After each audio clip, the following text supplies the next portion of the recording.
Kasintabi po mga kapuso sa maselang baretang ini. Lalaki irido makalisaksakon kan sa iyang tugang sa Gigmoto, Catanduanes.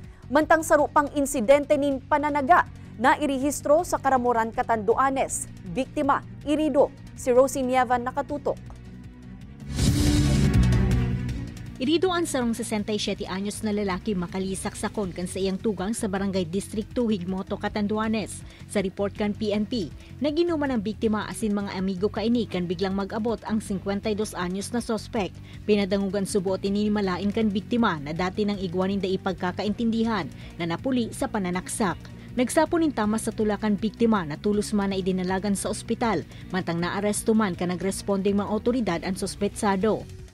We find out po na way back 2022, may nangyari na rin pong same incident, stabbing incident, na parehas po ang suspect, parehas din ang biktima. Ang pinagmulan po ng misunderstanding nila noon, awayan sa lupa.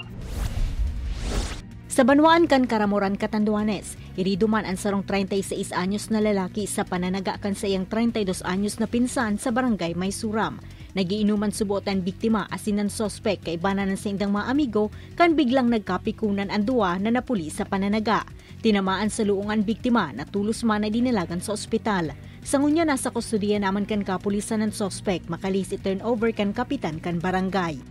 Ito kasi biktima raw, may na kapag nararating nambubuli at medyo wala sa tamang kapag nakakainom. So sinasaway daw itong suspect na huminto na at nagkaroon na nga ng pagtatalo.